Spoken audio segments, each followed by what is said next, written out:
Hello, everybody. Welcome in. We have a trade and a three-team trade at that. A bit of a surprise. Completely shifts the landscape of free agency around the NBA. That's really maybe the big takeaway from this deal, but here it is. Here's the deal itself. The Minnesota Timberwolves sending Julius Randle and the number 28 pick in the draft. So Randle plus 28 in exchange for Nick Claxton and the 33rd pick in the draft. This is basically what we're seeing right here is Julius Randle just got salary dumped. That's essentially what's going on here. I mean, not only did the Wolves trade Julius Randle, but they moved back 5 spots in the draft. It cost them draft slots in order to do it. They paid a price to get Julius Randle off their roster. That's what just happened for the Minnesota side of things. Nick Claxton going from the Nets to the Chicago Bulls. The Bulls needing a center. Now they've got one. They pick up Nick Claxton. Now the Bulls are going to have to send out something, but it'll probably just be like a top 55 protected second rounder, something like that. It doesn't have to be anything with like significant value. By the way, the Wolves, this may not be when the dust settles. Right now, I'm saying the Wolves had to give up stuff to salary dump Julius Randle. This may not be the way we look at this trade once the dust all settles.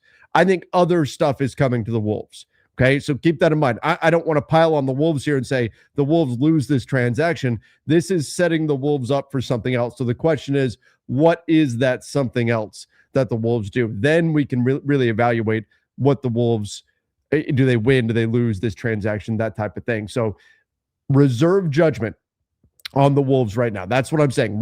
Don't jump to the conclusion that, oh my God, what a disaster. They salary dumped Julius Randle. This could just be a step towards something else for the Minnesota Timberwolves. So, and we'll talk more about it in just a moment. And then meanwhile, the Brooklyn Nets, they do take on a significant chunk of salary here in not only the 28th pick, which is going to come in, I believe, just below $3 million, but also there's a $10 million difference between Julius Randle and Nick Claxton.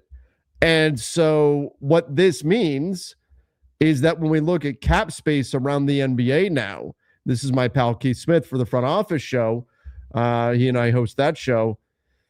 The cap space projections right now, the Lakers currently sit with the most cap space of any team in the NBA. Now, that may not be it may be a good thing, may not. I mean, there's not a whole lot of players to spend it on right now. The Nets dropped down to $36.1 million in salary or in cap space, and the Bulls dropped down to $32.5 million. So the Bulls did have the most cap space in the NBA, but then they used a good chunk of it to take that Nick Claxton salary onto their books. And here's the big thing. If you're a Lakers fan and you're looking at this from the perspective of what's happening with Austin Reaves, there is not a max salary out there anymore. That's gone. In terms of free agency. Now, and that's as things are presently projected. Keep in mind, teams can do things. Like, obviously, we didn't project the Wolves would have a $33 million trade exception. And yet now they do, right? Things can change. This is not static. This is not concrete. But as of this moment right now, if Austin Reaves is looking for a 25% max, his only path to getting, his two paths to getting a 25% max as things sit right now, that's the Lakers or a sign and trade. That's it. There is not a team out there that can give him that money in free agency anymore as things currently sit. Remember, look, the Nets could make a few moves and then boom, they're right back to being there. So again, that is not concrete. That is not like done, final word, that's it. But as of this moment, the Lakers have the most cap space in the NBA, and no team, whether it's Austin Reaves or anybody else that we're talking about, LeBron James and any of the other free agents that are out there, Ayo Dosunmu, right? James Harden, any of the other free agents that are out there, the Lakers are the only team with even a 25% max. Forget a 30% max. Forget a 35% max. The Lakers are right now the only team out there with a 25% max. Not to say that other teams can't get there, but as we sit right now, that's how it looks. Okay. Lots to get into here. Lots to get into. So let's start with, yeah, guys, don't hear what I'm not saying. I'm not saying Austin Reaves is worth a max. I've said many times I would not give him a max salary. I'm simply saying if you were to go all in, like if you were to push in as many chips as you could, this is where everybody in the league sits. That's what I'm talking about. I would not give him a max salary personally. That's what I'm saying. Okay. All right. Austin's getting 45 watch. Well, good thing he can't get that. The max salary starts at 41 and a half. Okay. Let's get into, though, what this means for these teams. Because there's a lot of stuff to talk about there. So, the Brooklyn Nets, is this another example like we saw earlier when we talked about the Trae Young trade with the Wizards? Is this another example of a team, in this case the Brooklyn Nets, saying we need players that we think can help us be not so bad, right? We need players that we think can help us be not a bottom 3 team in the NBA. The Brooklyn Nets do have the 6th pick in the NBA draft. Maybe they could add a big there. I don't know. There's some rumors linking them to Morez Johnson all the way up there. Maybe that's something that happens. We'll see what that looks like in tomorrow night's draft. But the Brooklyn Nets are now looking at this saying, hey, let's make sure that if we're going to move on from Nick Claxton, we're going to move up a few slots. We're going to pick up a first rounder. We'll go from 33 to 28. Maybe that allows us to get somebody who falls. Fantastic. We'll see what we can do there. But if you're the Brooklyn Nets, you're saying, yeah, we're moving Nick Claxton, but we add Julius Randle. And maybe they flip Julius Randle at some point. Maybe they do. But for the time being, they're saying, hey, could Julius Randle help us win enough games to where we're not bottom 3? To where we're not one of the 3 worst teams in the NBA? Because that only hurts our future draft capital, potentially. And as I recall, the Nets pick is encumbered next year. I believe there is something with that off the top of my head. Let me take a look real quick. And I can tell you, their 2027 first can go out in a swap. But still, teams are trying to prioritize not being quite as bad at this point. So maybe that's a factor in the Nets deciding to do this because they do take on salary. You can see Julius Randle, $33.3 million, then $35.8 million. That's a lot of money. That's a lot of money. Meanwhile, Nick Claxton actually had a declining salary when you look at his deal, $23.3 million, and then drops down. And then was going to drop down to about $21 million. So that's a lot. And it's a player option for Julius Randle in the second year of that deal.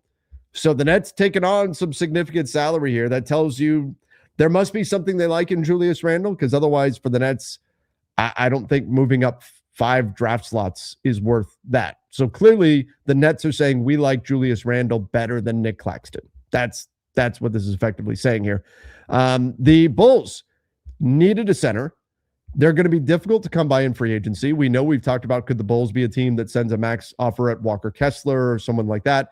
This does probably knock them out of the ability to do that as well, at least for the time being. And they get their guy in Nick Claxton. Now they've got a big to put in the middle.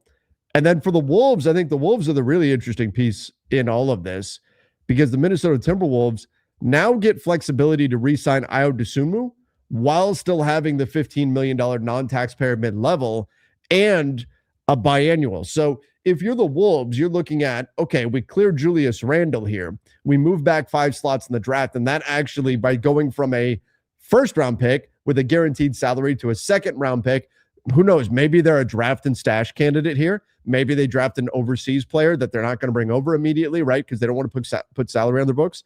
And then the Wolves, you can bring back Ayo Dosunmu, and let's say you use that mid-level, let's say you use it on John Collins, and then you still have your 3 big rotation there. Nas Reed gets to start at the 4 full-time now.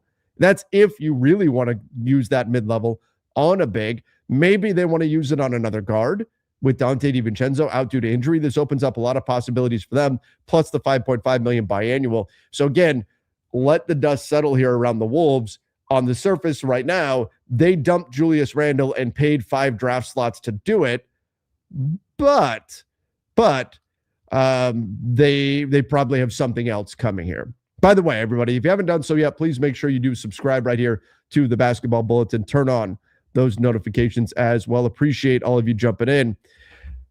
All right, I'm going to get to your questions, your comments. That's the crux of the trade.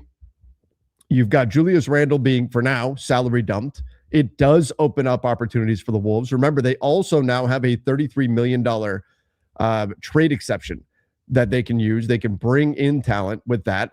So with that $33 million trade exception, I mean, that, like, if that trade exception becomes Trey Murphy, becomes Derek White, becomes any of those types of players that could be out there, the Wolves could wind up, when the dust all settles from this, looking way better.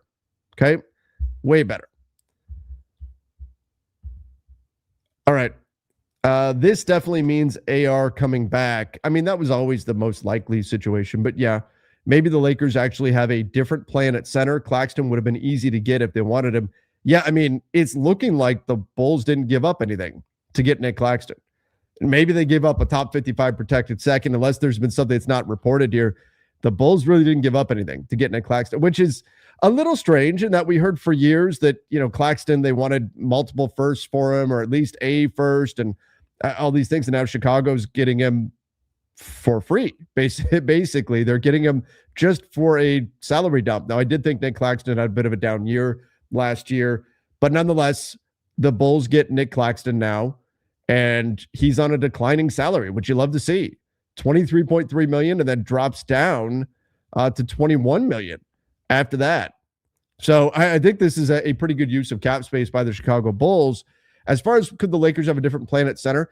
Yeah, I mean, the Lakers could have absorbed Nick Claxton into their cap space. This tells you, number one, I mean, maybe the Nets just preferred dealing with the Chicago Bulls and their cap space, or the Lakers have other plans for their cap space. They've got other stuff that they're going to do with it that we are not privy to as of this moment. And then again, I think this only increases the likelihood that Austin Reaves returns to the Lakers, unless he's willing to play. And we'll see what the deal comes out to be and what all that looks like. Again, I've said it a bunch of times. You have to be very, very careful with his contract. Very good player, should get what he's worth, but you also have to be careful you don't give him too much. It's going to be a very fine line with a player like Austin Reaves.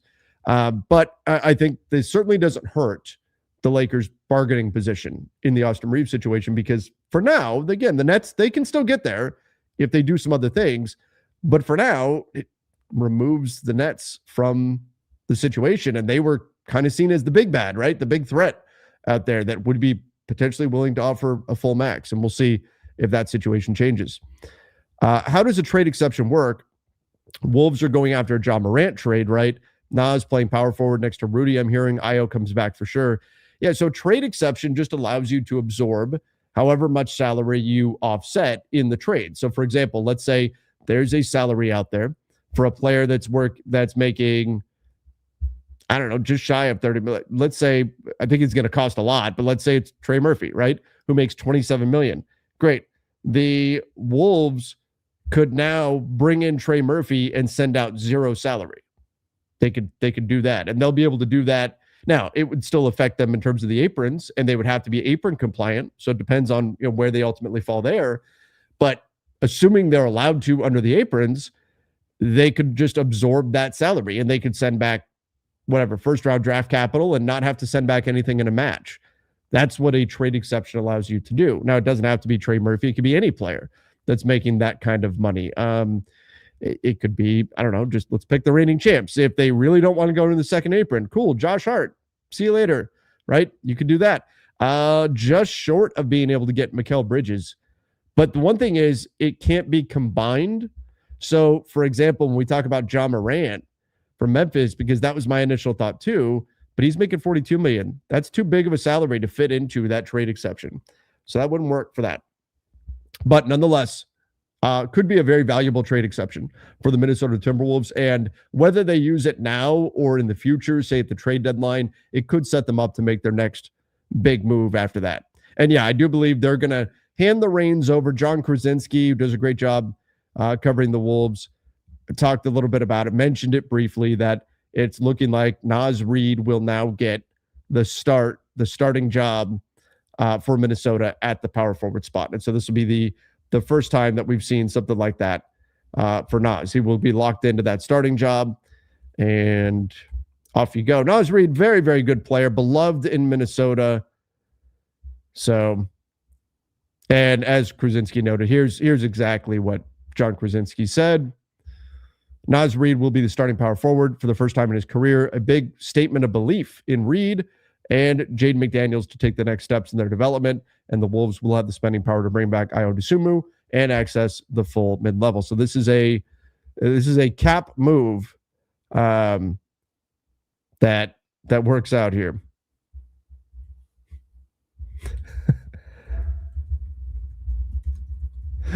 My front office show co-host Keith Smith is texting me that he is struggling to keep his eyes open.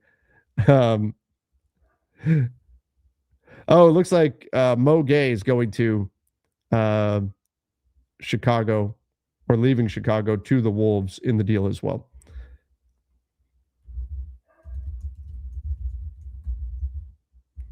All right. It's been really quiet lately for Ja Morant. Yeah, I'm not surprised. Look, Ja Morant's not a guy that a lot of teams are going to line up to go get. Especially right now. He's one of those guys that is going to move after the Giannis stuff cools down, and maybe even after Giannis, after Kawhi, after some of these other targets on the market come off. Because look, that just, how many teams need a point guard right now, period? How many teams need a point guard? It's not a lot that are going to be looking for a point guard. But then Ja Morant at $42 million, Ja Morant at 44, 45, let's call it, next season. That's a lot. That's a lot of money. You know, you're talking about upwards of $90 million almost that you're going to be paying Ja Morant. That's, most teams would not want to do that. So the Grizzlies are going to have a tough time getting value for Ja Morant. And I know they don't want to lose him for nothing, and they would like to get positive value if they can, but I think it's going to take some other pieces coming off the board first before they could do that. Why didn't Brooklyn move Nick Claxton to LA? Lakers tax? I mean, I don't think that Brooklyn has anything against trading with the Lakers. I mean, it was years ago. It was a different ownership group when they didn't want to move Kyrie to the Lakers because that's what Kyrie wanted. They wanted to, out of spite, move him somewhere else, and they did. They sent him to the Mavs. That was Joe Tsai. I don't think that the Nets have anything against him. I mean, they worked together on the Dorian Finney-Smith trade not all that long ago. It was the Nets that the Lakers traded D'Angelo Russell back to in the Brook Lopez trade years ago. Like, those two teams have worked together before. I would have to imagine that if the Lakers didn't get Nick Claxton, it was because they didn't want Nick Claxton. And maybe that's because they have other stuff that they have lined up.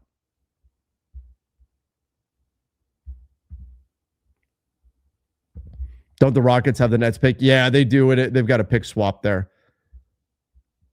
So we'll see what they do. Who knows? Maybe the Nets think they can flip Julius Randle after this, or maybe the Nets just really like Julius Randle and want to be, and think that they can be better anyway, and, you know, want to do what they can to win games in part because of that too. It's just a pick swap. I think it's interesting to see, would the Nets win more games with Randle compared to Nick Claxton? But the other thing to add to this is, does this tip their hand? Like, there have been reports that the Nets might be looking to trade back from 6, and reports that they brought in Morris Johnson. So could you see something where the Nets are able to move back?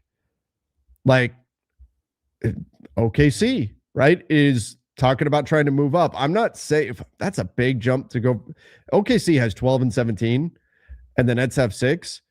If you knew that Morris Johnson was going to be there at 12, could you drop back to 12? Could you pick up 17 too, and maybe something else, and move back to 12 and get your guy? And then you've got a big that you're bringing in plus Randle, and there you go.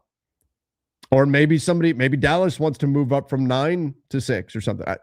Maybe there's opportunities there for the Brooklyn Nets. Maybe this does tip their hand a little bit, because now you've got to replace Nick Claxton, because right now Day'Ron Sharpe would be their starting 5 in Brooklyn.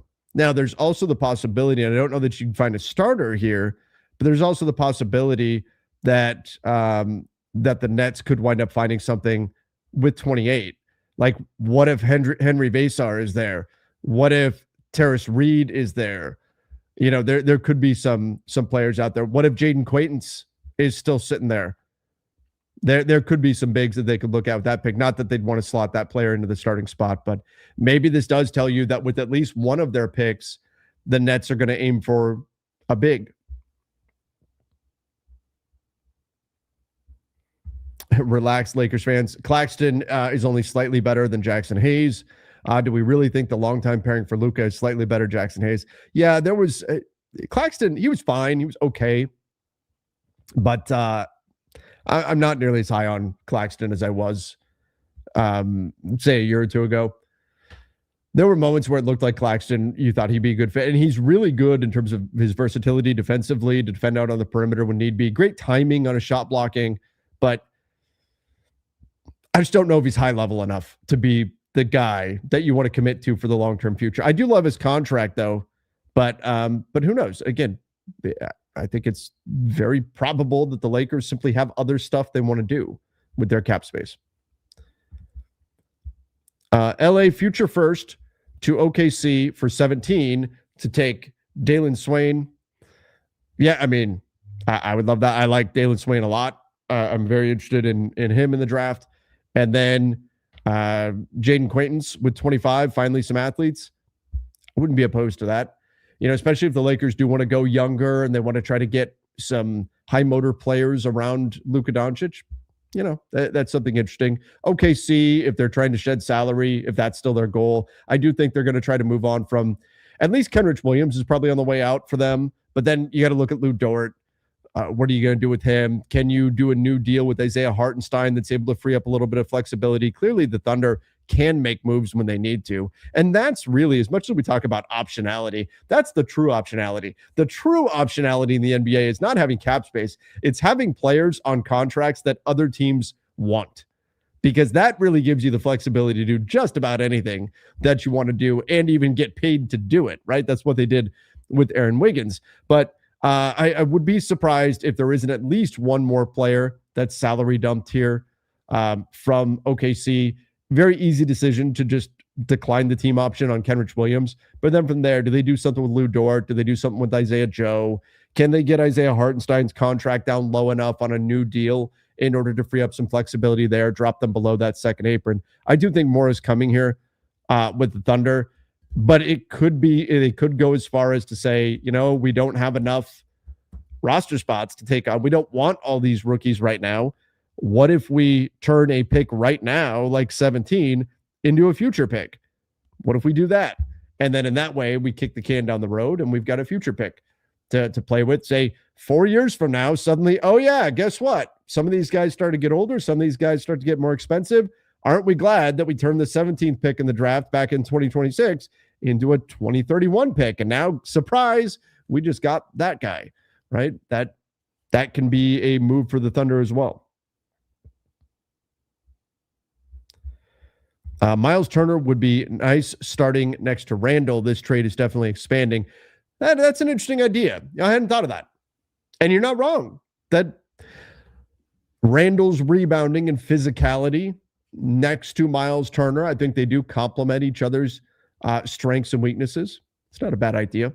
And it does seem like it is a matter of hours now at this point. I mean, really, because we are now less than 24 hours until the NBA draft. It does seem like we are hours away from Giannis getting moved, whether it's Boston or Miami. It's sounding more and more like it's going to be Boston, but nothing is settled just yet. Nothing is for sure. And if Milwaukee does move Giannis, and if they do attach Kyle Kuzma in the trade, then Milwaukee's probably in a situation where they're going to try to send out some other talent as well. Now, unless maybe they take back Jaylen Brown. And if they do that, and if they say we're going to build around Jaylen Brown moving forward, I don't know, does that trap them in the same situation they're in with Giannis, though? Would we be a year away from Jaylen Brown looking around and saying, how am I supposed to win with this team? Maybe I want out now.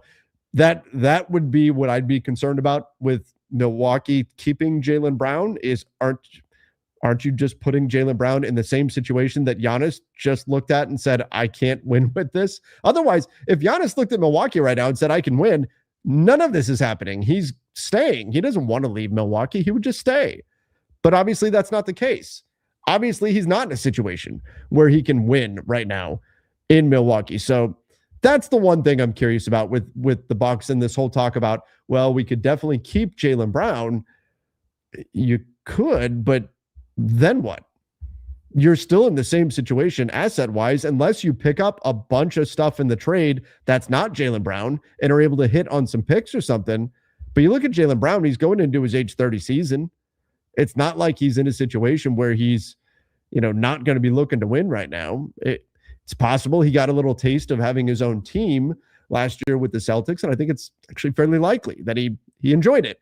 He enjoyed having his own team. So maybe winning isn't the top priority for him right now. Maybe he wants to be the man. And if that's the case, more power to him. But I'd want to have some certainty on that if I'm Milwaukee before I just go ahead and commit to keeping Jaylen Brown. I still think we could wind up seeing a 3-team trade with Jaylen Brown going somewhere else.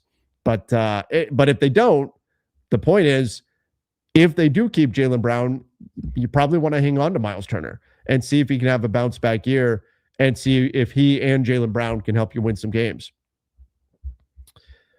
Nets starting 5, Acuff, Reeves, MPJ, Randle, Sharp.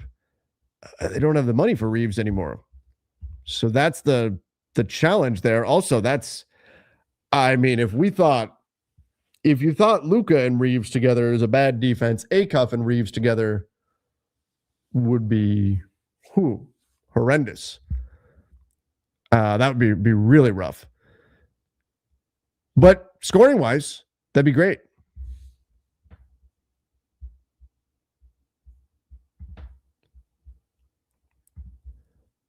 Dort and 17 for 25 possible at all or variations. I tend to think the Thunder, just given the quality of deals they've been able to find in the past, I tend to think that they're going to be able to at least trade Lou Dort without having to give up anything. I've said a bunch. I would like to see teams make them, because they're the team that needs to shed salary. I'd like to see them have to pay something to do it, but they got paid to shed salary with the Aaron Wiggins situation. So I don't have a lot of optimism that they're not just going to do the same with Lou Dort and find somebody who will take him. Hey, I mean, he could wind up going to Boston even. Boston's got a trade exception they could absorb him into. So is it a possibility? Maybe, but if I'm the Thunder and I've got a team that'll just take him, I'm doing that rather than sliding back, 8 draft slots to do that.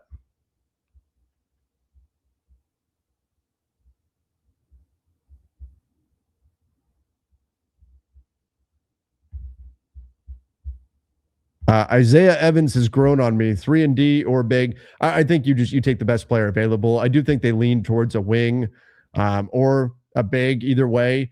But you got to go best player available there if it's close. And if you do think Isaiah Evans is the guy with the shooting, his ability to be, he's more of a wing, but still JJ Redick, movement shooter from Duke. Isaiah Evans, movement shooter from Duke. Like there's a little bit of synergy there. So I do like Isaiah Evans and his shooting ability. Luka did just say the other day that he needs guys around him who can shoot, because that makes it more difficult for teams to double him. Maybe that's the direction the Lakers go. But I think regardless of which way they go, there's going to be some really interesting players on the board at 25. I can tell you this. There will also be players that get picked like 17 to 25, where Lakers, or 24, where Lakers fans are going to be groaning and upset because somebody's not going to fall, but someone will. Multiple players are going to fall to 25 that I think Lakers fans would be excited about.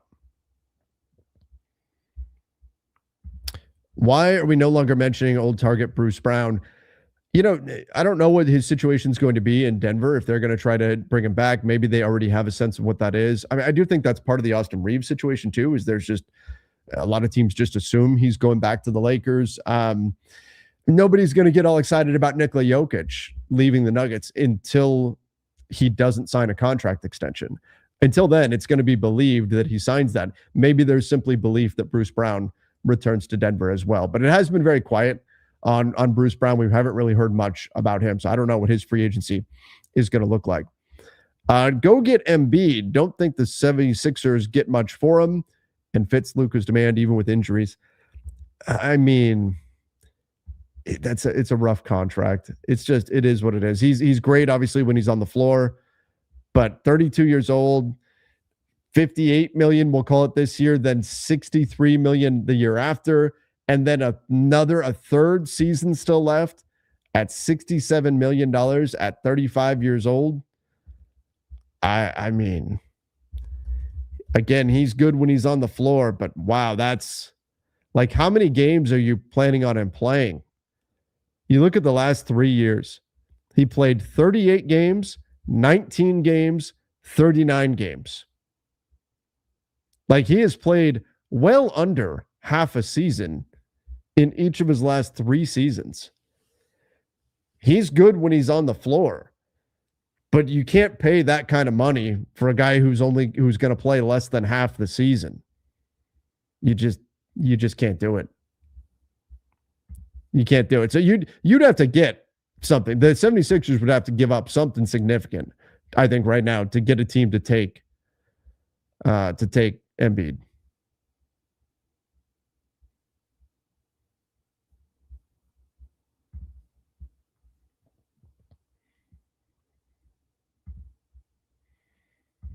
How much value does LA's 31 pick have? That's an interesting question. How much value do those picks have? Doesn't seem like anyone wants them. Lakers tax? No, right now it's the opposite. Right now, no one wants to trade those picks. That's the word that's been going around the NBA. No one wants to trade picks that go past 2029. And the reason is because the rules are going to be reevaluated. Like, the draft lottery rules just changed on the fly, and they really messed up some teams. Memphis got damaged by the rule changes because it changed the value of the Utah pick that they already traded for. Technically, Utah can say the same thing. They traded for a Lakers pick in the Russell Westbrook trade that's top 4 protected. Guess what? The Lakers have a few injuries, and they wind up a play-in team. There's a chance that top 4 protected pick actually lands in the top 4. Whereas under the old rules, that was never happening. So that's where I think teams are a little bit nervous about what's to come, because these rules just changed significantly, shifted values of picks, and they're going to change again, or at least the potential is there for them to change again in 2029. So right now, most teams don't want to trade picks that go past 2029 because they don't know what the actual value is of those draft picks.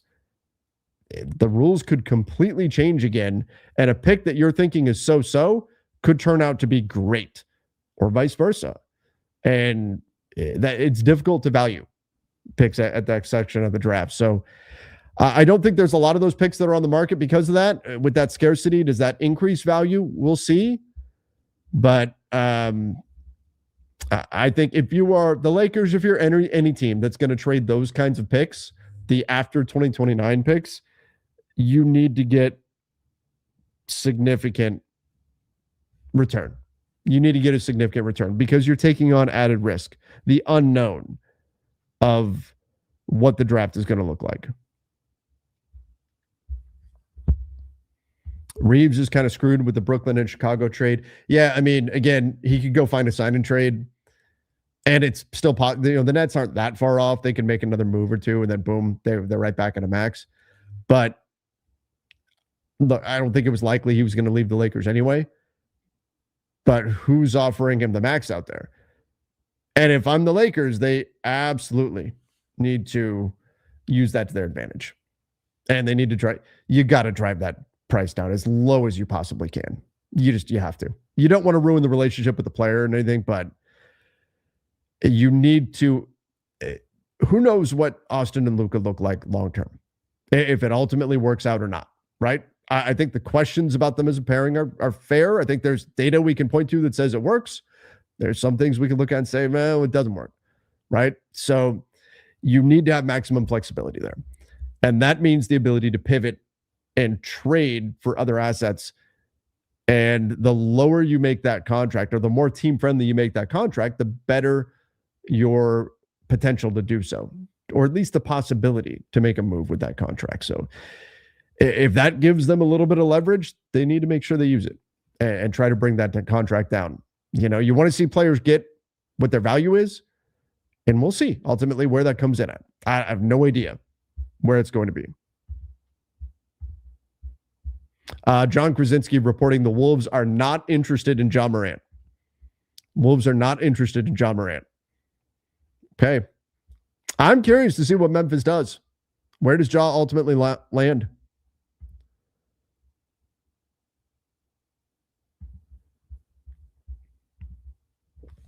Does this give Minnesota enough of a trade exception to absorb Kyrie from Dallas? Oh, that's a good question.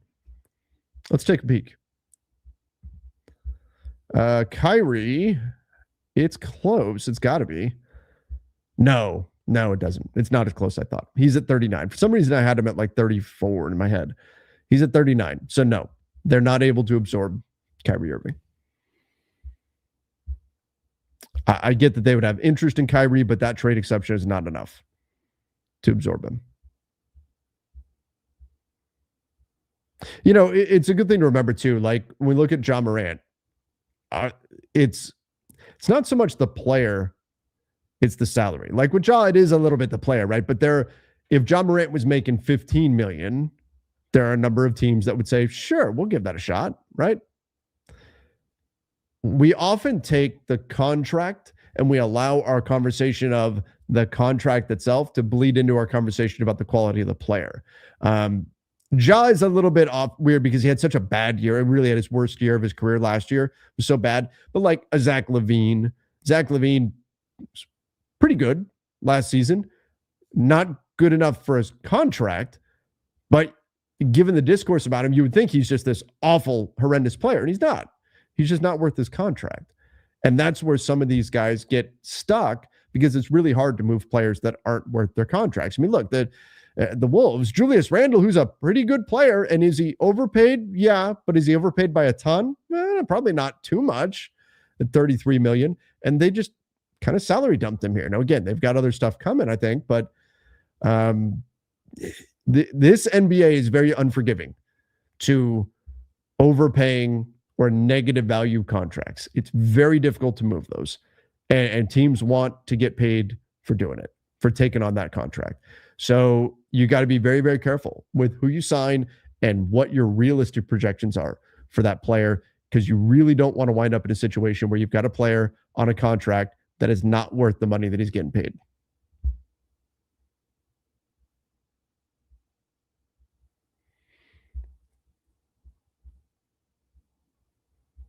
All right, let me see what else we got here from you guys.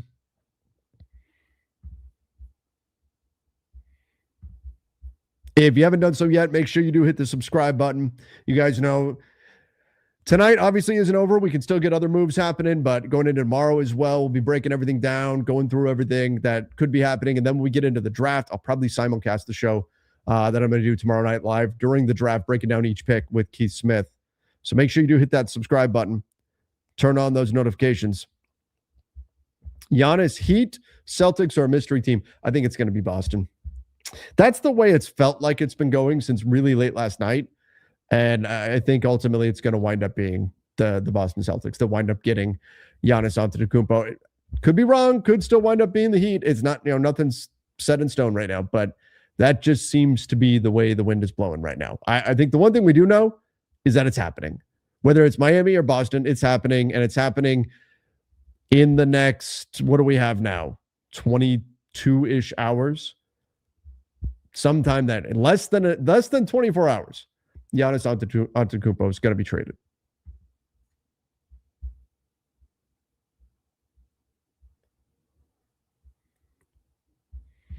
ChatGPT says only 20 to 30% of the big name trades result in anything significant. So why do teams mortgage their future for them? You talk about big name like trades using draft capital, or trades like going after and landing a big name player. I think there is some. I think teams get aggressive and they go out there and go after players. Sometimes they don't wind up helping a team as much as you would think. Sometimes there is a bit of a learning curve getting into a new team and making that adjustment and fitting in with the roster. Sometimes teams miscalculate how a player will fit. Sometimes fans are so eager for a trade, a team goes out there and does something just to say that they did something. And it doesn't wind up panning out. But teams are going to make moves if they think that that move is going to help them. It doesn't always work. Sometimes teams make moves that they think is going to take them a step forward, and it does the opposite. It takes them a step back. Sometimes you make a trade and it takes you 5 steps back. We've seen that happen before. So teams are going to go out there and make trades that they think can help them. As far as if you're talking about draft picks, why mortgage their future to get a high draft pick if those sometimes don't always work out? Because when you do hit, it's such a valuable thing. When you do get a Wemby or someone like that, and you've got that guy on a rookie contract, it's the cost controlled element too, in addition to the quality of the player. That's what it's like a double whammy, right? It really helps you move all the way up. It's the not just the quality player, but the quality player on a rookie contract. And again, sometimes it doesn't work. Look, I was looking at the Hawks cap sheet. Zachary Sachet has 1 more year under contract, and if things don't change, I don't know that the Hawks pick up the next year option because it's at $17 million because he was the number 1 pick. It's not to say he's a bad player or that he's not worth anything in the NBA, that he shouldn't be in the league or anything, but $17 million is more than a team would want to pay for him right now. So it all depends on, does the player actually live up to the hype? Does the player become the guy we thought he? Now, Zachary Sachet is a different situation because we all knew that was not a superstar draft class. But nonetheless, is the player worth the money that they're paid? And if you get a rookie to hit, most likely the player, or if you get a rookie pick, if the player does hit, you've got a player on a very, very positive value contract.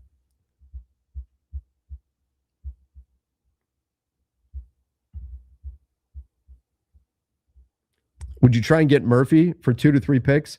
I mean, it sounds like the Atlanta Hawks could be going in to try to get Trey Murphy with the 8th pick plus, and the Pelicans still want. It was out there earlier tonight that the Pels want multiple picks, even for Herb Jones. Even for Herb Jones, they're talking multiple first. They have had in my opinion, very unrealistic view of their own trade assets. The Pelicans have, and I think they want too much. They want so much that it's prohibitive of a trade actually happening. Trey Murphy, they went 3 first-round picks, if not more. Herb Jones, multiple firsts to get him. I just don't see a team going that far. Who knows? Maybe they get it, and if they do, great. If you told me, but Trey Murphy is a guy I could legit argue, depending on what the quality of those firsts is that he's worth 3 first-round picks. If it's Herb Jones, I wouldn't want to do the 2 firsts, but not all firsts are created equal. I could see a world where 3 firsts for Trey Murphy or 2 good firsts could be worth it. Very, very good, very talented player. And you love the contract that he's on as well, and hasn't had the shooting issues that Herb Jones has had. I don't think you get Trey Murphy for 2 picks. I think the Pels are probably asking for 3, and it seems like they're asking for 3+ right now. Now, maybe that changes, though. There's been some talk about, could Golden State use the 11th pick? The Pels reportedly, if they're going to move on from Trey Murphy, they want a top 20 pick, if not better. Maybe the Warriors at 20th would be, at 11th, would be the team to go try to make that move. That would make some sense. What about a potential 3-team trade? Austin Reaves signed a trade to Bucks. I just don't know that he even would want to go to the Bucks. Could be the sticking point there. Giannis to the Celtics, Brown to LA as the main package. I would do that in a heartbeat if I could. You do that in a second. But I don't see any world where the Milwaukee Bucks, first of all, would say, no, we'd rather have Austin Reaves than Jaylen Brown. I don't see that happening. I don't imagine Austin would say, yes, I want to go play in Milwaukee without Giannis. So I don't think this is very likely to happen. But again, the big thing, if I'm Milwaukee, there's no way that I'm saying, oh yeah, give me Austin Reaves. No. You guys take Jaylen Brown. We'll take Austin Reaves. They'd be crazy. They'd be crazy to do that.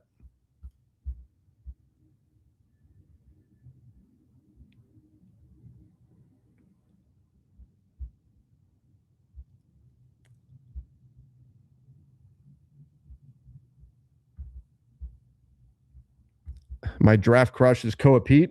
Saw him live in November. Freakish athlete. He's big, strong, physical player. The shooting is the question, of course. But curious, who's on your board if the Lakers pick at 25? I don't have Pete being there. If he is, sure, they should look at that. Right now, he's on the tankathon mock draft going to the Lakers. So that's, certainly worth taking a look at. But if he winds up being there, the guys I really like Quaintance, but if the Lakers are the team that disqualified Mark Williams for health issues, so I would be surprised if suddenly they went and drafted a player who obviously got such obvious knee injury issues and, coming off of the issue that he's got right now, the injury that he's got right now. And then now there's some talks about him, he may not even be ready to start the season. That's where I wonder if that gets bumped back. I think my dream scenario would be Dalen Swain. I'm not a draft expert, to be clear, but from what I've seen of these guys, Dalen Swain is very, very interesting to me. I don't think he actually makes it to the Lakers. There is some reason to like, Terrace Reed. I think he's an interesting pickup. Zuby Ejiofor is a guy that's got, just super high motor. I think high motor players are going to be important. The one thing that was interesting to me that a guy I was looking into, because he was getting mocked to the Lakers a decent amount, was Ibuka Okori. I saw what he does, though, and I just thought, man, like you already have some skill set overlap with Austin Reaves and Luka Doncic. You have more of it, right? If you go get Okori, who is really going to thrive attacking out of the pick and roll, getting into the paint. Good job getting into the paint and getting downhill. Super fast, crafty finisher at the rim, but can get picked on a bit defensively. He's a bit undersized. Very talented player. Long wingspan, which I think will help him out defensively, but he was getting mocked to the Lakers a lot. And I thought, man, if you're going to do that, I think you're pretty much setting yourself up for moving on from Austin Reaves at some point. If you're going to do that, like that's, if you're going to commit to Ibuka Okori, just there's way too much overlap. You would have to do something there, and it's not going to be Luka. So I could see maybe a 3-guard rotation, but long term, it's just he doesn't check enough of the boxes they truly need on the wing and at the big position. So I look at Dalen Swain, I look at Vesar, Reed, Quaintance, Chris Sinak, maybe that's an interesting one as well, and Isaiah Evans.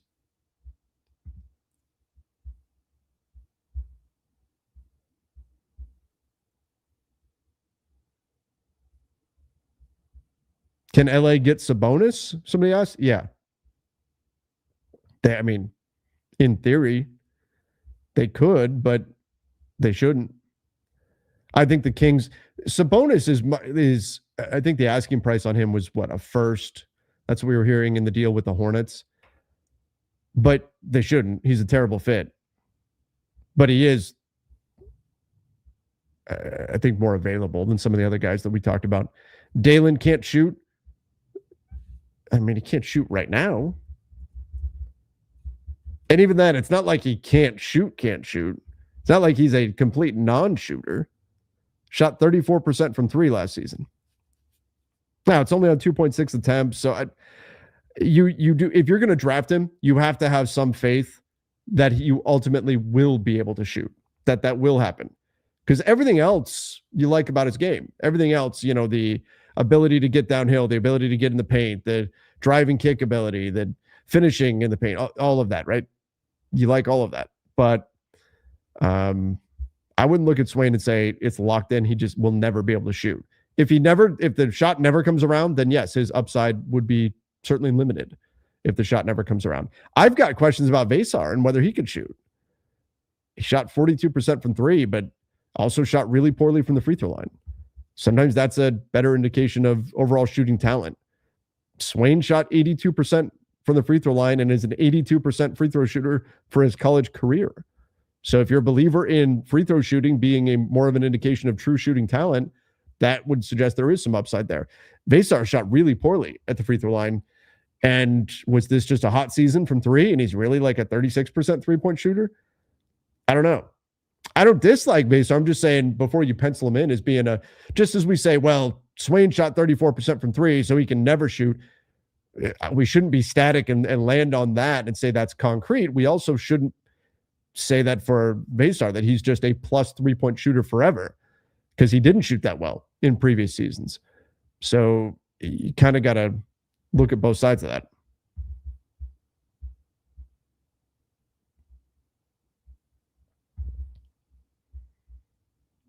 Whose team is it if Boston gets Giannis? I think people make too much out of whose team it is.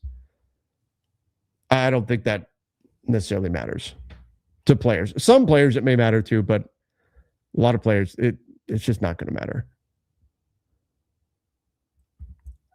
Are the top 5 picks locks, or will it switch with team?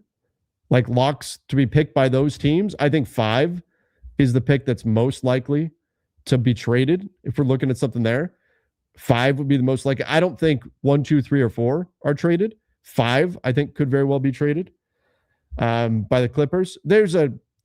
I'm not saying better than 50% chance it gets traded. I'm saying of those picks, it is the most likely one. Oh, there it is. Ayo Dosunmu. Breaking news. Minnesota Timberwolves. New deal. Ayo Dosunmu gets a 5-year deal with Minnesota. $112 million contract. 5 years, $112 million, and a player option Ayo got. So the move that they made to open up flexibility, there it is. Ayo Dosunmu, what does that come out to? That comes out to 22.4 average annual value for Ayo Dosunmu. That's pretty good. That's a nice deal for the Wolves. I like Ayo at that number.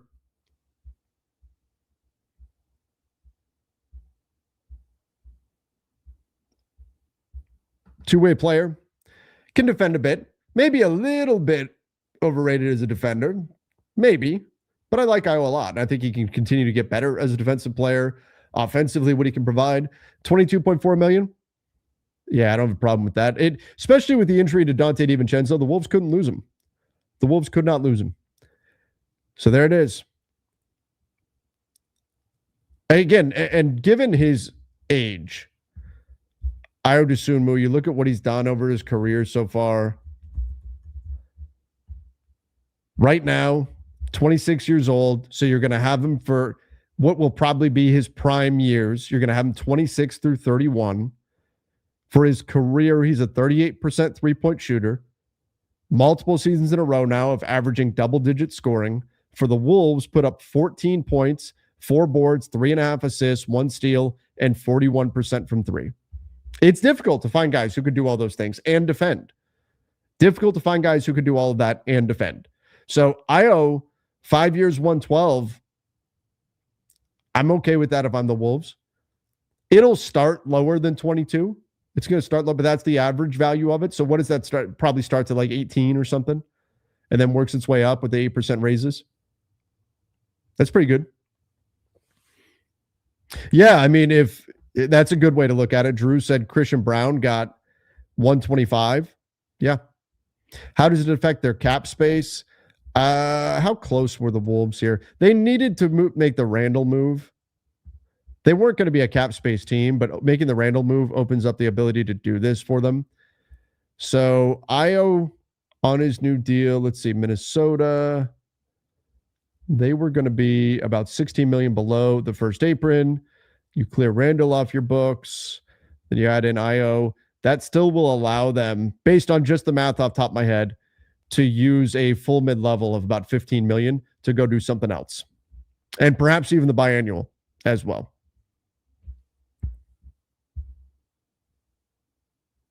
And it looks like Shams has a follow-up here. Dosunmu's agents worked with the Timberwolves on Monday night to land the long-term commitment. I kind of like this. Some of these deals getting done with teams before free agency even officially begins, because teams can negotiate with their own free agents.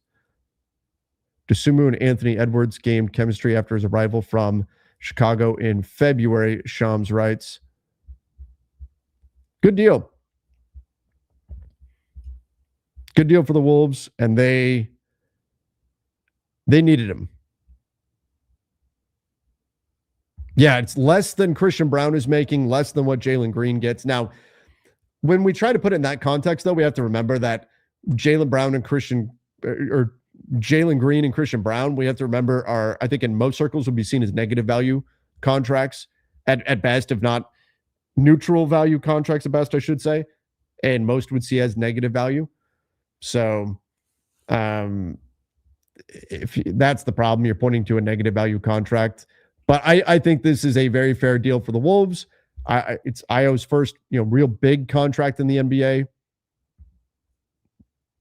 Well done there for the Minnesota Timberwolves and for Ayo Dosunmu. So the trade that we've been talking about here tonight, Julius Randle going out, what that did was that opened up the flexibility for the Wolves to pay Ayo Dosunmu, stay below the first apron far enough to use the mid-level, which is now they can go spend $15+ million. Who knows who they'll go after? Maybe they go after Rui Hachimura. Maybe they go after John Collins. Maybe they go after there's a number of other players out there they could potentially look at. They could if DeAndre Ayton decides to opt out, they could go reinforce their big man position by going after DA with $15 million. They could go after Mark Williams if the Suns don't want to match on a deal like that for him. So there's a lot of different opportunities for them now. Nobody that's going to be a huge needle mover for them, but they can go get somebody with that $15 million, and maybe they even left themselves enough flexibility to use the biannual exception as well. So part of the pain here was losing, and remember, they still will have that $33 million trade exception on top of this. So the pain of losing Julius Randle does allow them to hang on to Ayo Dosunmu and then make some other moves from there. So that's what they're going to get to do now. Okay.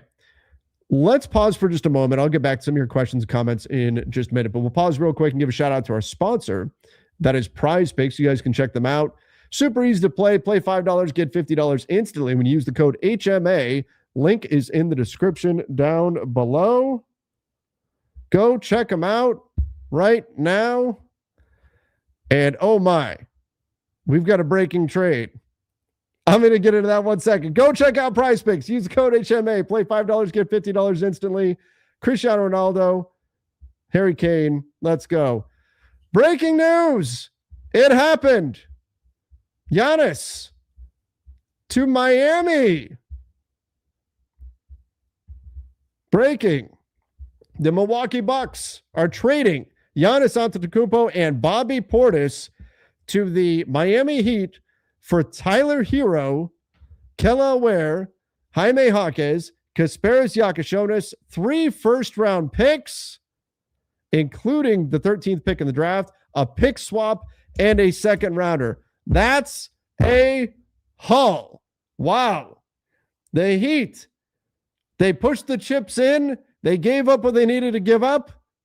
They paid the price, and they get Giannis. Woo!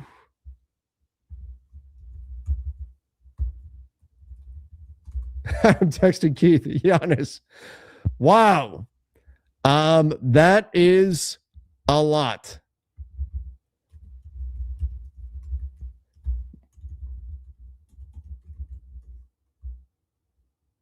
That is a lot. But if you're Miami, this is what you've been waiting for. This is what you've been waiting for this whole time, is to have a shot at Giannis. You've been waiting for literally for years. They've been waiting for a shot at Giannis Antetokounmpo. They had it right now, and they did what they needed to do to get it across the finish line. Wow. I can't believe we were live when it happened here too. Giannis to the Heat. Heat president Pat Riley makes his long anticipated move and gets Giannis Antetokounmpo. Wow. Joining elite Miami pickups, Shams Charania writes, such as LeBron James, Shaquille O'Neal, Chris Bosh, Alonzo Mourning, and Jimmy Butler over the past 30 years. Riley will pair the 2-time MVP with Bam Adebayo. Miami. Do they have enough to win? What does Miami look like now? What does Miami look like now? It would be Bobby Portis, who's a good player, but you got Bam, you got Giannis. Mix in Davion Mitchell. Let's take a look. at their salary situation. Andrew Wiggins out on the wing. Nikola Jovic is not involved, so you keep him. Kasparis Yakashona said to be given up. Drew Smith can play some defense. Now Miami, they're really going to have to get aggressive going out there with some veteran minimums, seeing what they can get on the market. Keep in mind, it's also possible that this will be happening later, that while it's agreed to now, they don't actually execute it till later. Oh, yeah, there it is. Bobby Marks just noted, because of the current first apron restrictions, the Giannis trade to Miami can't be finalized until July 6th. Bobby Portis' $14.5 million salary goes into the Duncan Robinson trade exception. That's how it's happening. That's how it's happening.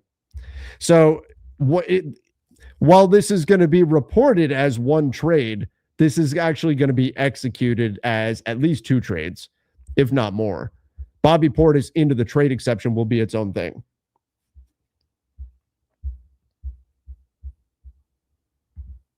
There it is. The Miami Heat get the deal done. Update on the Celtics. The Celtics aggressively pursued Giannis, offering Milwaukee a package featuring, Jaylen Brown and 2 first-round picks. The Bucks seriously negotiated with the 2 finalists in recent weeks, which were both on Giannis's list of preferred destinations. After informing teams they were open for business at the NBA draft, Bucks John Horst landed a haul with the Heat's offer. Wow. Unbelievable. Unbelievable. Giannis Antetokounmpo to the Miami Heat. And how about the Celtics offering up Jaylen Brown and 2 firsts? And that was not enough to get it done. Holy moly. That's crazy. What a deal. What a deal. Now, do the Heat have enough to contend? Do the Heat have enough left over to contend right now? That's going to be a big question for them. What can they do from here? What can they do to add depth to this roster? What can they do to add pieces to this team? They have their work cut out for them now. They've got to find a way to add more. Giannis Antetokounmpo, there it is, in a Miami Heat jersey. He does go to South Beach. What do the Bucks do now? Do the Bucks take some of these assets? Kelly Ware, Jaime Jaquez. Do they move on from them? Do they keep them? Tyler Hero. We've heard about Tyler Hero potentially getting routed to Detroit. Does that happen?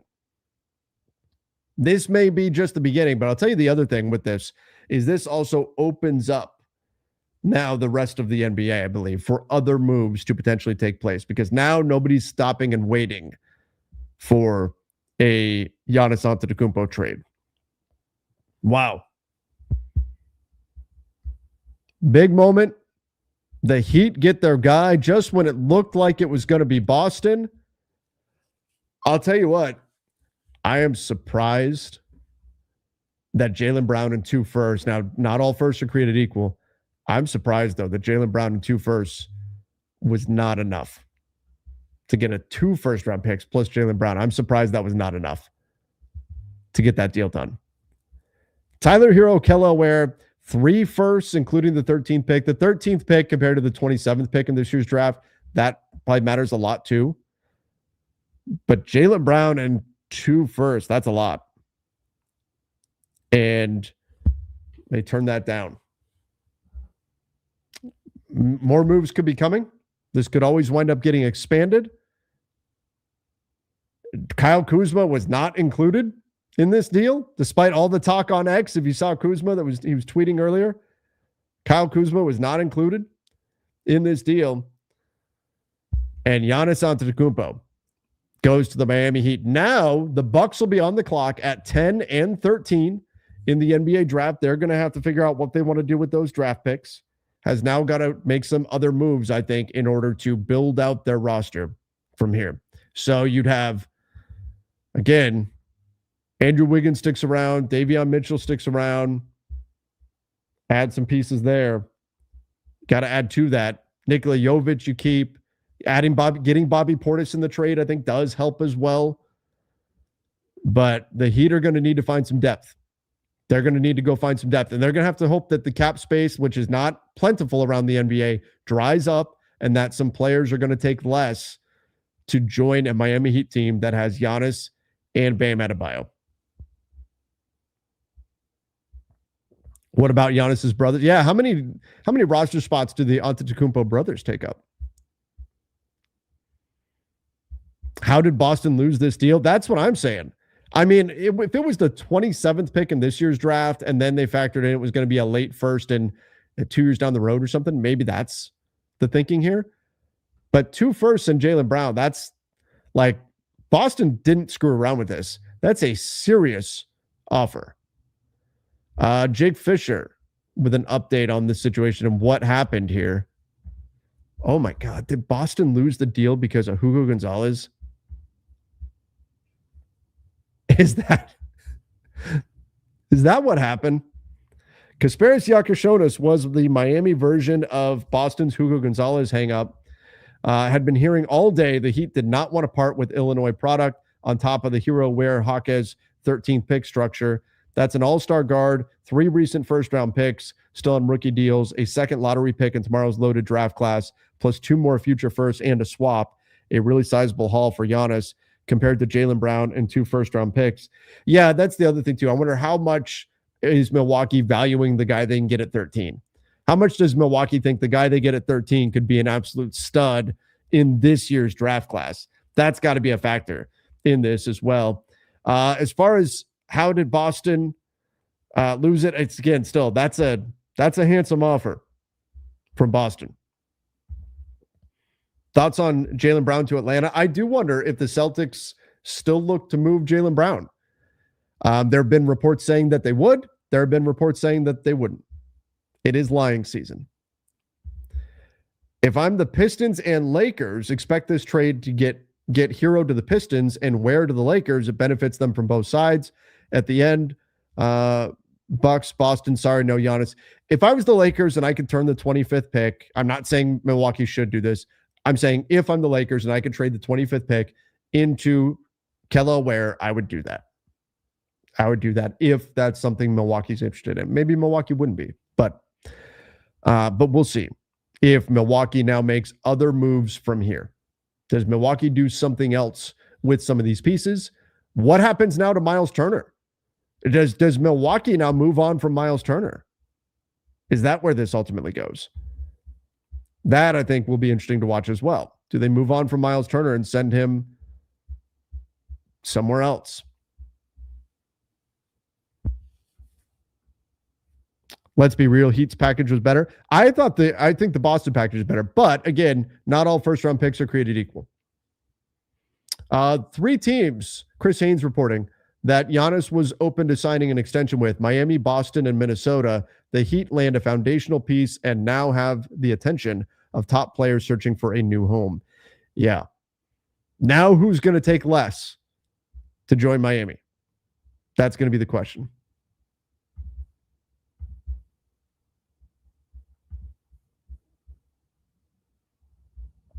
I smell LeBron heading to Miami on a minimum. Well, that would be a hell of a team if he were to do that.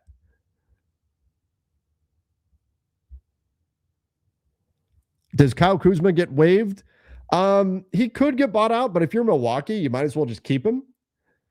If you're going to buy him out, it's going to happen in end of February after the trade deadline, because why not just have a $20 million expiring contract to use? What you don't want to do is buy him out now. Then suddenly you get to the trade deadline and you needed him. You needed that salary on your books. So buyouts tend to not happen until after the trade deadline for that reason. Because if you buy him out now, that money's dead on your books and you can't do anything with it. All right, jumping in. Donnie Freeman. What's up, man? How you doing? We've had multiple breaking news situations here. Yeah. Yeah. I came on here to talk about the 3-team trade. Then we got Ayo Dosunmu. Now it's done. And no one is happier than Donnie Freeman to finally. Yeah. Dude, I was for one, I didn't know you were live earlier than this, apparently. I figured you were probably going. It was late. I'm like, Donnie's probably going to sleep. No, not at like 7 something, but I don't know what time it is. But I actually was on a walk and I got back and I clicked YouTube and I was like, wait, I got informed the deal was done by the Bulletin video. So look at that. I was like, wait a minute. I changed the title so that people would know what we're talking about in here. And I was like, wait a minute, what the hell? What? And I look and I was like, oh, it's done. So I haven't even really had a chance to process it. But wow, congrats, Miami. Finally landing the star. First one in like since LeBron probably. And That's really awesome, man. I'm really happy for them. Also, happy that Boston just has to turn around and go back to, I don't know, Jaylen freaking Brown. But really, really good that they were able to pull that off. Really cool. And really quick note, my daughter is 2 rooms over. So if it gets bad, I'll have to bounce out. But she's on her xylophone right now. And it's like, it's so high pitched that it cuts through the air and you could just hear it really good. So if you guys hear a xylophone, that's why. And if it gets pretty bad, I'll bounce out. But regardless, though, really cool that they got that done. I'm not going to stay too much longer. We'll need to do some stuff for front office and everything. Keith is wanting to go jump on and do some stuff there, unless he fell back asleep. It is after midnight his time, but we'll see. Thank God Giannis stayed in the East and did not head out west. Yep. But that was something that Giannis wanted. Giannis wanted to stay in the Eastern Conference. And I think part of that, it's not just, the East is maybe a cleaner path to the finals, but it's also his family being closer to Greece. So yeah, I said that last time and I got pushed back. He's going to be flying private, bro. It doesn't matter. I mean, it's still closer. Like it's not private or not. Like, yes, that helps, but come on. Yeah. What was the point of Rob reportedly telling the Bucks to not trade Giannis during the deadline in hopes of getting into the sweepstakes? Just see if something shifted. I mean, and if there was a way to get in there and make something happen. Doesn't mean it was going to. Just, they weren't the only ones. There were a lot of teams that were saying that. Yeah, for sure. To the Bucks. Don't do it now. We'll have more for you this summer. So yeah, I'm happy they got it done tonight as well. It gives these teams more times to figure out what their next move will be. And we were talking a lot about, because it seemed like it was a for sure thing Boston was going to be the one, but it seemed like with that being the case, we were wondering if Miami would pivot to like a Kawhi Leonard or something like that. And that doesn't seem like that also is on the table now, because obviously they landed the guy and Boston doesn't need to make a move. I do wonder if Boston still needs to make a move anyway, because Wendy was like saying that stuff earlier today that they are going to be moving Jaylen Brown no matter what. So curious about that. Yeah, curious to see, does that do we now still get a Jaylen Brown trade? Or, I mean, what's the conversation like now between Jaylen Brown and the Celtics? Yeah. How does that work? Yeah. Hey, JB, how you doing? It was all overblown. It wasn't real. Yeah. Well, see, that's why I said on the stream earlier, I was like, these guys are not stupid. They know you shopped them. Now you got to come back like with your tail between your legs and be like, oh, sorry, man. By the way, do Bucks fans believe Shams now? Or is it still fake news? Oh, no. It was, was it earlier today? It all blurs together, where we had that one where it's like Shams. I think he was just trolling. Yeah, he had to be, because there's no way. There's just no way. Everybody in the basketball world was saying this was going to get done. But again, Shams was on this time last year. He made sure to point that out on his ESPN appearance earlier. He said, this is something that's been going on for 13 months. I was like, God damn. They've been working on this for a long time, trying to get this done. Man. I think this is going to open things up around the NBA. I'm happy for the Heat that they got their guy after waiting and everything Heat fans have gone through. Yeah. I'm happy that they were able to get their guy. But yeah, this is a blockbuster trade for everybody saying, when is something going to happen? Blockbuster deal just went down. Mm-hmm. Do you have the current Heat roster, by the way? Yes. An updated look at it. Yeah. So the Heat roster looks like this. Giannis and Bobby Portis coming in. Tyler Hero, Jaime Jaquez, Kella Ware. Yakashonis needs to be listed. I think he was gone in the deal as well. But so you got Andrew Wiggins, Davion Mitchell, Nikola Jovic, Bam, Giannis, Bobby Portis, Drew Smith, Andrew Wiggins, Pell Larson. That's your team right now. They're going to have to go out there and make some other things happen. Yeah, we talked a lot about that, but you get the star and figure the rest out later, right? Like, I'm not worried about that. And again, you got 2 stars, so they've got some work to do. They've got some work to do in Miami. Again, do they have the depth in today's NBA to really make a run? I like their I think they've got a good 6 there. Mm-hmm. Oh yeah, I like Jovic. I like Mitchell. Obviously, I like Wiggins and Bam. Yakashonis is cool. I heard that he was the guy they were trying not to put into the deal. Yeah, but Yakashonis, I think, did go in the deal, didn't he? I believe so. But I know that he was the guy they were really trying to hold on to, is what Jake Fisher was saying just now. Mm-hmm. Teddy said, since Miami's hard cap now at the first apron, how does that affect them re-signing Powell with bird rights? I don't know if this is all updated. Let me take a look here. Pending roster. Let's go. And I'm just now seeing the Ayo stuff. Now I see what you're talking about. Yep. 5-year, 112. They would be right now 14 million below the first apron, which could complicate them bringing back Norman Powell if things stay as they presently are. Would most likely mean unless they've got a deal, then they can get Norman Powell for $8 million or something, because they still have some roster spots to fill out. And that's just off the top of my head. I'd have to go and actually count up the roster spots and everything. It most likely will make it difficult for them to bring back Norman Powell. Yeah, I thought I was just looking it up, but he broke it down. He said basically they were hesitant to put him in the deal on top of Ware and Jaquez, and the number 13 basically said that's a lot. That's an all-star guard and hero and a bunch of first-round picks for just Jaylen Brown and 2 firsts. Yeah.